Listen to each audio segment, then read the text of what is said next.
සුබ දවසක් වේවා ළමයි ඔයගොල්ලන් හැම කෙනෙක්ටම ෆ්‍රැන්ක්ස් එක කතා කරන්නේ ඔයගොල්ලන්ගේ ICT ක්ලාස් එකේ ඉස්සර කතා කරන්නේ අපි ඔපරේටිං සිස්ටම් වල පස්වෙනි චැප්ටර් එක පස්වෙනි කොටස අපි කතා කරමු. අද අපි කතා කරන්නේ ආරක්ෂක කළමනාකරණය. දැන් සිකියුරිටි මැනේජ්මන්ට් කියන එක. දැන් අපි ඔපරේටිං සිස්ටම් කියන්නේ මොකක්ද? ඒකේ කාර්යයන් මොනවද කියලා කතා කරා. ඒ වගේම බලමු මොනවද මේ සිකියුරිටි මැනේජ් කරනවා කියලා කියන්නේ. There are many security threats to a computer. For instance, malicious software, malware, such as a virus, could harm the smooth functioning of a computer. There could be other threats such as deletions or destruction of data information by unauthorized access to the system. Protecting the computer from these kind of attacks also managed by the operating system up to some extent. Various kinds of techniques are used by the operating system to perform functions. මේක ලොකු වගකීමක් responsibility එකක් OS එකකට තියෙන විවිධ වර්ගයේ malwares, viruses, spywares මෙන්න මේ වගේ malicious software කම්පියුටර් එකට එනවා. මේවා ආවට පස්සේ අපිට දන්නේ නැහැ ඇත්තටම අපි මෙහෙම එකක් ඇවිල්ලා තියෙනවා කියලා. ඇවිල්ලා ඒක අපි නොදැනුවත්වම අපේ ෆයිල්ස් ටික අරන් යන්න පුළුවන්. ෆයිල් වෙනස් කරන්න පුළුවන්. මේකට ස්ක්‍රිප්ට් එකක් ලියලා දාලා රන් කරන්න පුළුවන්. අපිට දවස් කීපයක් ගියාම තමයි කම්පියුටර් එකේ වෙනසක් තේරෙන්නේ.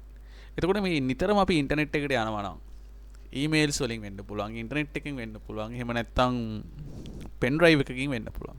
ඒතර මෙන්න මේ විදියට ත්‍රෙට්ස් වලින් කම්පියුටර් එක ආරක්ෂා කරන එක තමයි මෙතන ආරක්ෂක කළමනාකරණය කියලා කියන්නේ. එතකොට මෙන්න මේ අපි නොදැනුවත් වුණාට මෙයා මේ ගැන ඇලර්ට් එකේ ඉඳලා මොන හරි එයාට සෙට් වෙන්නේ නැති එහෙම නැත්නම් එයාට නොගැලපෙන ස්ක්‍රිප්ට් එකක් ආපු ගමන් මොනවද කරන්නේ? එයා ඒක બ્લોක් කරගන්නවා. එහෙම නැත්නම් වෝනින් මැසේජ් එකක් එවනවා. එහෙම නැත්නම් වෛරස් ස්කෑනින් ප්‍රෝග්‍රෑම් එකට ඉන්ෆෝම් කරලා ඒක රන් කරනවා. ඒතර මෙන්න මේ කියන කාර්ය කරන්නේත් මෙන්න මේ ඔපරේටිං සිස්ටම් එකෙම තමයි. රයිට්. මේක ලොකු දෙයක්. ඒක ඇත්තටම අපිට පේන දෙයක්ුත් නෙමෙයි. යා මේක මැනේජ් කරගෙන කරන දෙයක්. රයිට්. මේකේ රෙස්පොන්සිබිලිටි එක තියෙන්නේ ඔපරේටිං සිස්ටම් එකට. හරි. අපි යමු ඊළඟ ස්ලයිඩ් එකට. ඊළඟ එක නෙට්වර්ක් මැනේජ්මන්ට්. Network management. දැන් අපි අපේ කම්පියුටර් එකක් නෙට්වර්ක් එකකට සම්බන්ධ වෙනවා. දැන් ඔයාලා කියයි අපිට දැන් මේ නෙට්වර්ක් එකක් නැහැ අපි තනි කම්පියුටර් ගන්න ගෙදර තියෙන්නේ කියලා. ප්‍රශ්නයක් නැහැ. තනි කම්පියුටර් එකක් වුණත් අපි ඉන්ටර්නෙට් එක ඇක්සස් කරනවා නම් නෙට්වර්ක් එකට කනෙක්ට් වෙලා තියෙන්නේ. ඉන්ටර්නෙට් එක කියලා කියන්නේ වයිඩ් ඒරියා නෙට්වර්ක් එකක්. ඒතර අපේ කම්පියුටර් එක අපි ඉන්ටර්නෙට් අපේ කම්පියුටර් එකට ගන්නවා කියලා කියන්නේ අපි ඉන්ටර්නෙට් එක ඇක්සස් කරනවා කියලා කියන්නේ Google යනවා කියලා කියන්නේ ඊමේල් ඇක්සස් කරනවා කියලා කියන්නේ අපි වයිඩ් ඒරියා නෙට්වර්ක් එකට අපේ කම්පියුටර් එක කනෙක්ට් කරලා තියෙන්නේ. අපි කනෙක්ට් කරලා නෙමෙයි. අපි කරන්නේ මේ ලයින් එක අරගෙන දීලා රවුටර් එක කනෙක්ට් කරලා ඒ ටික විතරයි. නමුත් නෙට්වර්ක් එකක් හරහා කම්පියුටර් එක කනෙක්ට් කරගෙන ඒ ඩේටා එක අපිට අරන් දෙන රෙස්පොන්සිබිලිටි එක තියෙන්නේ ඔපරේටිං සිස්ටම් එකට. වයිඩ් ඒරියා නෙට්වර්ක් එකකට. ඊට අමතරව ලෝකල් ඒරියා නෙට්වර්ක් LAN එකක්, ලෝකල් ඒරියා නෙට්වර්ක් එකක් අපි කම්පියුටර් ට්‍රේනින් සෙන්ටර් එකක්, ඒ වගේ ඔෆිස් එකක් මේ වගේ ලෝකල් ඒරියා නෙට්වර්ක් එකක් ඇතුළෙත් ඩේටා ට්‍රාන්ස්මිට් කරද්දී ඒ ඇති වෙන ප්‍රශ්න වලට විසඳුම් දීගෙන ඒක මැනේජ් කරගෙන ඒ වැඩේ කරන්නේත් මේ නෙට්වර්ක් මැනේජ්මන්ට් කියන concept එක ඇතුලේ. එහෙම නැත්නම් OS එක තමයි. Operating systems support different types of network connectivities. They support wired and wireless connectivity for hardware devices in the system, such as computers, printers, scanners that exist in the network. The operating system also helps in accessing one computer from remote computer. A computer network facilities from simple text communication to multimedia data communication. Today, data communication is utilized at a greater scale in network. The concept is well demonstrated by cloud computing. Right. So, cloud computing කියලා කියන්නේ Google Drive වගේ වෙලාව අපිට save කරලා තියන්න පුළුවන්. ඒතර එතනට Google Drive එකට අරන් දෙන්නේ OS එකෙන්. දැන් ඔයගලන් desktop එකක් පාවිච්චි කරනවා නම් router එකක් හරහා නැත්නම් cat 5 හරි cat 6 හරි කේබල් එකක් කරා තමයි router එකේ ඉඳලා desktop එකට එන්නේ lap එකක නම් phone එකක නම් විශේෂයෙන් lap එකකදී නම් අපි තේත් Windows නම් operating system එක Windows OS එකෙන් මොනවද කරන්නේ Wi-Fi connection එක හරහා තමයි අපි router එකත් එක්ක connect වෙන්නේ. ඒතර මේ ටික connect කරනවා wireless හරි wires හරි media එකකින් අපිට network එක manage කරලා දෙන්නත් කාර්ය කරන්නේ ඒ කාර්ය කරන්නේ operating system එක. හොඳයි අපි යමු ඊළඟ slide එකට. Providing user friendly interfaces. එහෙම නැත්නම් providing user interfaces. වැදගත්ම කාරණයක්. අපිට කම්පියුටර් එකේ වැඩ කරන්න hardware එකත් එක්ක ගැළපීලා වැඩ කරන hardware එක අපි කියන දේ තේරෙන්නේ නැහනේ.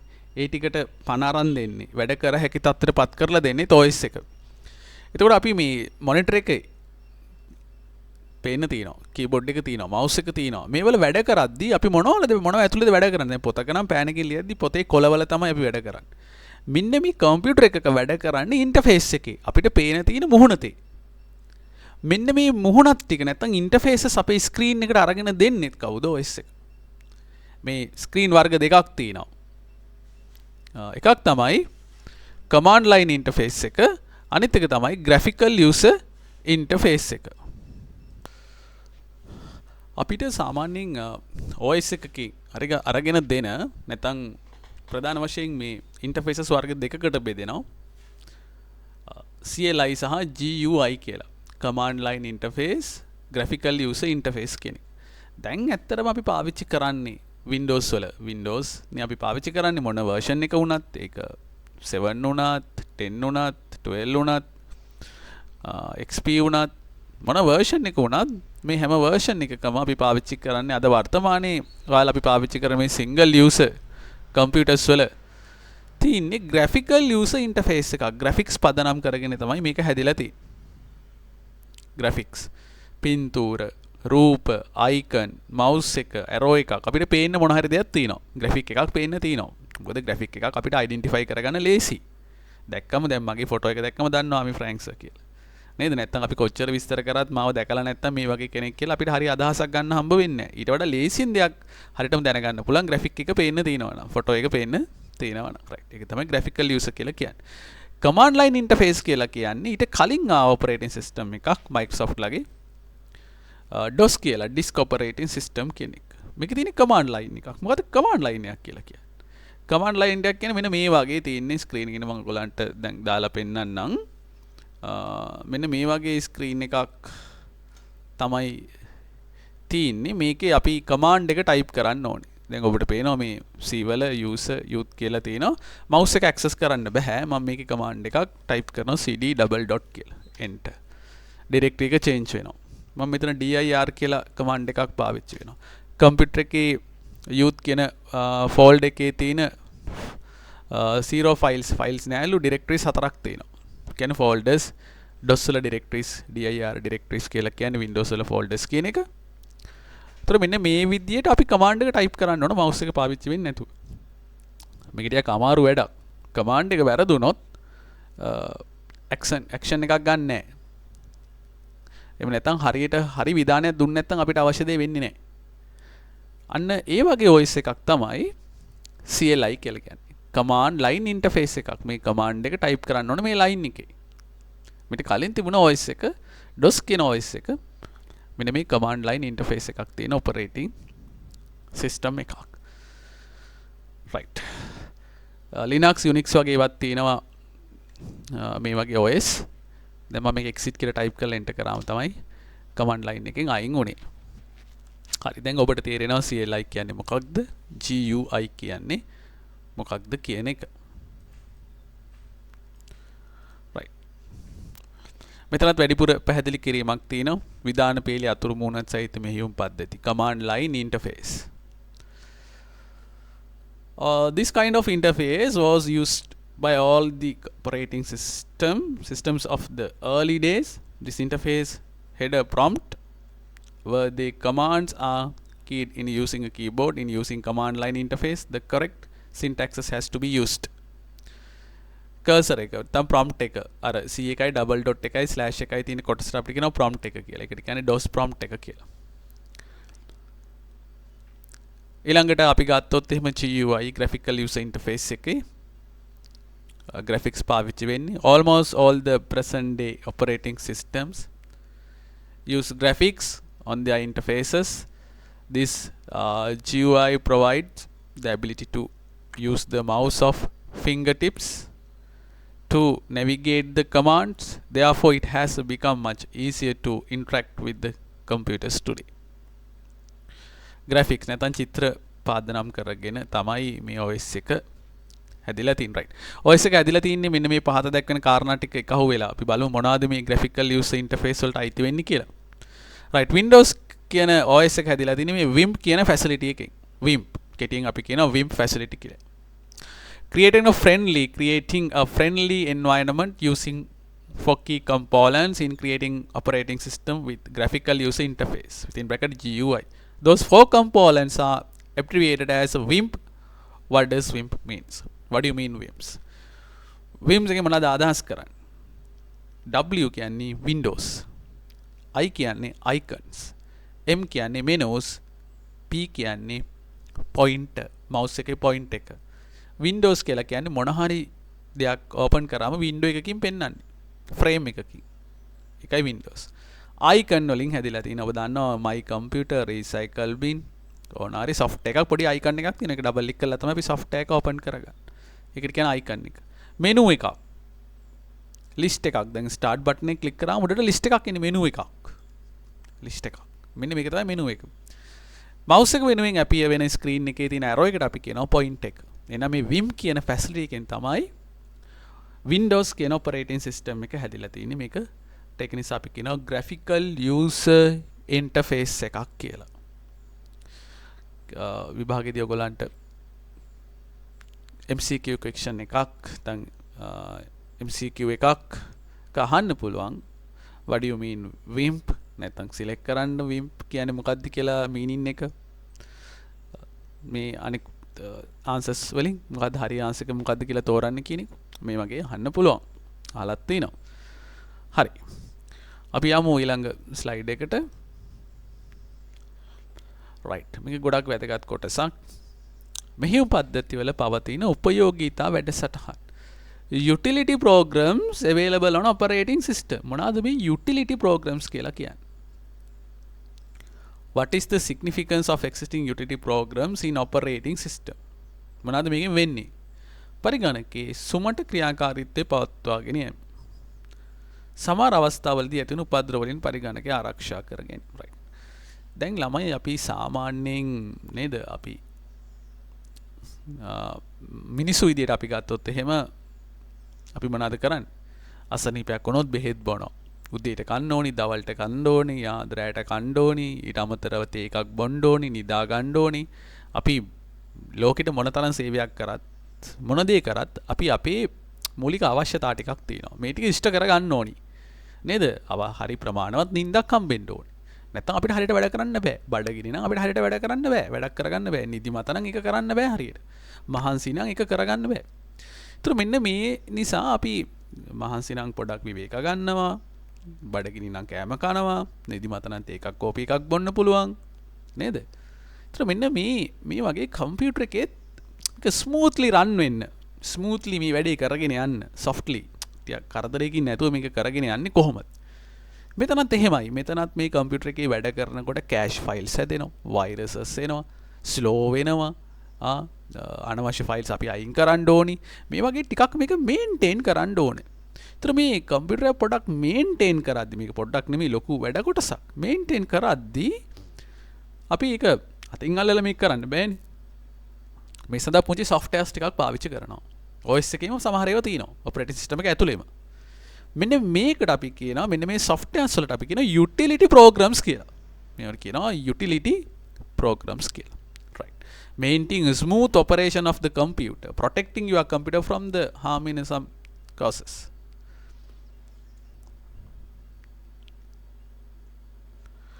හොඳයි අපි බලමු මොනවද මේ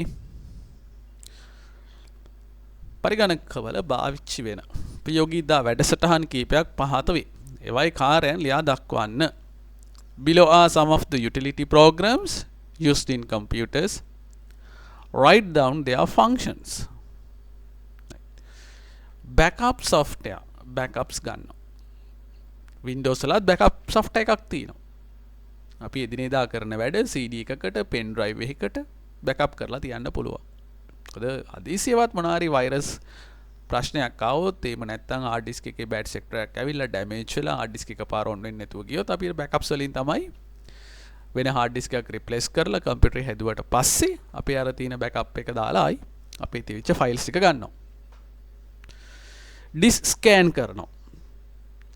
මොකද අපි වැඩ කරගෙන යනකොට සමහර විට අපිට කම්පියුටර් එකේ කරන්ට් එක ගියාම ෆයිල් ඩැමේජ් වෙනවා, ෆයිල් ක්‍රෑෂ් වෙනවා.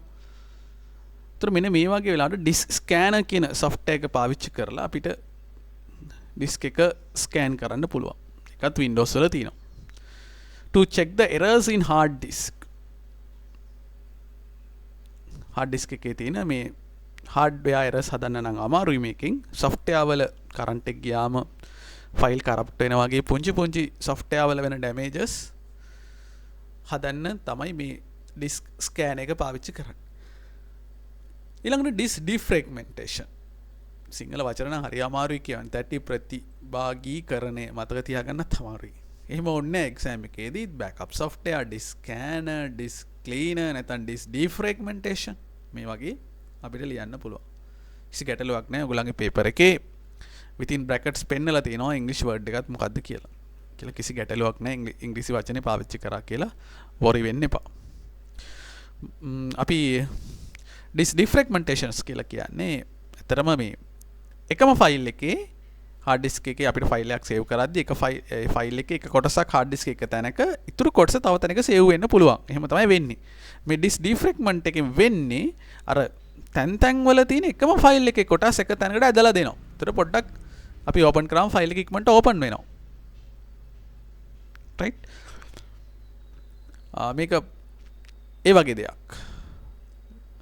එකම ෆයිල් එකේ hard disk එකේ ෆයිල් එකක් සේව් වෙද්දී එකම ෆයිල් එකේ කොටස් තැන් වල සේව් වෙලා තියෙන නිසා ඒ ටික එක්කම එක තැනකට ඇදලා දෙනවා. drag කරලා දෙනවා.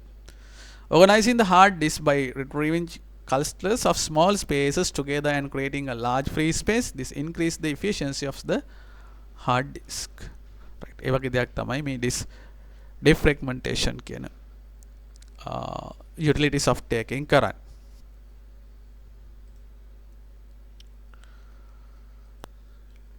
හොඳයි අපි ඊළඟට තියෙන ෆයිල් එහෙම නැත්නම් data compression. වැඩි ආයතන ධාරිතාවක් සහිත ගොනු සංකෝචනය කර අඩු ධාරිතාවක් සහිත ගොනු බවට පරිවර්තනය කිරීම. Compression of large file into small files. දැන් බලන්න අර සිංහලෙන් කොච්චර දුර යන්න ඕනද කියලා ඒ වාක්‍ය කියන්න ඉංග්‍රීසි වලින් කියද්දී හරි ලේසියි නේද? මොකද compression of large file into small file. විශාල ප්‍රමාණයේ ෆයිල් එකක් පුංචි ෆයිල් එකක් බවට පත් කරනවා. කියන්නේ කැපැසිටි එක අඩු කරනවා. නැත්නම් data transfer කරන්න අමාරුයි. එහෙම නැත්නම් ෆයිල් එක කරප්ට් වෙන්න තියෙන ඉඩකඩ වැඩි. ඒක නිසා data compression කරන්න ඕන සමහර විට emails වලදී එහෙම නැත්නම් අපි data transmit කරද්දී third party software තියෙනවා මේවා කරන්න. දැන් උදාහරණයක් විදිහට WinZip එක, WinRAR එක මේවා පාවිච්චි කරලා අපිට compress කරන්නත් පුළුවන්. ඊළඟට task manager. ඒකත් ගොඩාක් වැදගත් කාර්යයක් utility softwares වල තියෙන. පරිගණකය තුළ ක්‍රියාත්මක වන ක්‍රමලේඛන සහ ක්‍රියාවලින් පිළිබඳ තොරතුරු සැපයීම පරිගණකයේ සාමාන්‍ය තත්ත්වයක් පෙන්වීම කිරීම. To display information regarding the process and a program in a computer and the general status of the computer. ඒතර මේක ටාස්ක් එකක් මැනේජ් කරා ගන්න ඕන. අපි වැඩ කීපයක් එකපාර කරනවා නම් ඒක කම්පියුටරේ ප්‍රොසෙසර් එකට ප්‍රශ්නයක් නොවෙන්න වැඩ කර ගන්න ඕන. බෙරලාත් ස්ටක් වුණොත් ෆෝන් එක ස්ටක් වුණොත් කම්පියුටර් එක අපි ගොඩක් වෙලාවට කරන්නේ මේ ටාස්ක් මැනේජර් ක්‍රියාත්මක කරනවා. right. කීබෝඩ් එකේ නම් control alt delete ගිහිල්ලා ටික් කරාම task manager screen එකට එනවා. ඒකෙන් අපි end task කරනවා. අපි මොන හරි stuck වෙලා තිබුණොත් machine එක. practical කරද්දි මම ඒක ඔයගලන්ට පෙන්නන්නම්. ඊළඟට තියෙන්නේ system diagnostic tools.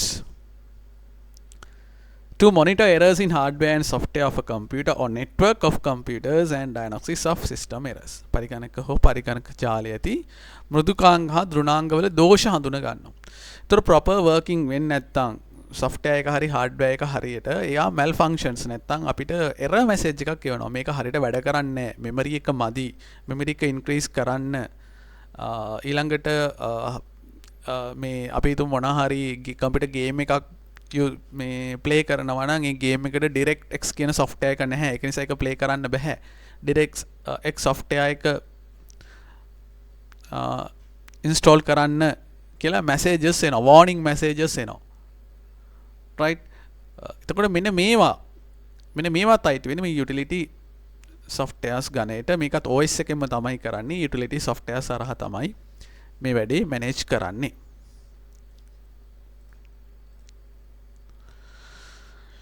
ඊළඟට utility softwares වලටම තමයි අහු වෙන නැත්නම් ඒ හරහා ක්‍රියාත්මක වෙන. ඒ ගණයට අයිති වෙන තවත් වැදගත් software එකක් තමයි antivirus software එක. protecting the computer by identifying and eliminate malicious software. මේ utility software වල තියෙන තවත් වැදගත්ම කාරණයක් තමයි virus clean කරන එක. virus එකක් ආවම අඳුන ගන්නවා ටක් ගාලා virus එකක් කියලා. ඊළඟට virus scanning program එක run වෙනවා. run වෙලා මේක threat එකක් විදිහට සලකලා ඒක අල්ල ගන්නවා. ඊළඟට අපි අනවශ්‍ය අපිට unsecure website එකට ගිහලා download වුණොත් website එකේ screen එකට ඒකත් sure නැත්නම් ටක් ගාලා ඒකත් scan කරලා active කරාම site එකත් scan කරලා අපිට පෙන්නනවා මොකක්ද මොකක් හරි thread එකක් ඇවිල්ලා නම් ඒක ටක් ගාලා block කරලා දානවා එයා අල්ලලා. right? data synchronization software. temporary storage of data file for cut copy and paste operations. data synchronize කරනවා කියලා කියන්නේ දැන් අපි මොනවා හරි sync වෙනවා කියලා කියනවා. හැමතිස්සෙම data එකක් sync වෙනවා වගේ දෙයක් වෙනවා. ඒ කියන්නේ දැන් අපි ගත්තොත් එහෙම data එකක් අපි copy කරද්දී ඒක ඒ විදිහටම නෙමෙයි යන්නේ sync වෙලා තමයි වෙන තැනකට යන්නේ. ඒතර ඒ වගේ දෙයක් මේකේ sync වෙනවා කියලා කියන්නේ. ඊළඟට තියෙන disk partitioning software එකක්. එතකොට මේක හැමතිස්සෙම අපිට used වෙන්නේ නැහැ. OS එක දානකොට එහෙම නැත්නම් OS එක දාලා ඉවරනට පස්සේ තවත් කොටස් වලට hard disk එක වෙන් කරගන්න ඕන නම් උදාහරණයක් විදිහට ගත්තොත් අපි personal files තියන්න D එක පාවිච්චි කරනවා. අපි films මොනාරි save කරලා තියෙනවා නම් E එක. තව අපි තවත් මේ වගේ අපි විවිධ අවශ්‍යතාවලට hard disk එක කාමර වලට වෙන් කරගන්න පුළුවන් අපේ අවශ්‍යතාවයට අනුව. ඒකට අපි කියනවා disk partition එකක් කරනවා කියලා. මෙන්න මේ partition එක කරන්නත් අපිට third party software එකක් පාවිච්චි කරන්න පුළුවන්. එහෙම නැත්නම් Windows වලත් system tools යටතේ මේ partitioning facility එක අපිට දීලා තියෙනවා. right. එහෙනම් ඔබ මම හිතනවා ටිකක් යම් කිසි ආකාරයක පැහැදිලිතාවයක් ඇති කියලා. මේ කොටසේදී 3-4 පාරක් මේ වීඩියෝ එක බලන්න පෝස් කර ලියා ගන්න ටියුට් එක සම්පූර්ණ කරන්න. අපි මොනවා හරි ගැටලුවක් තිබුණොත් කමෙන්ට් එකක් දාන්න group එකේ. එහෙනම් හැමෝටම බොහොම ස්තුතියි. ඒ වගේම පරිස්සමින් ඉන්න.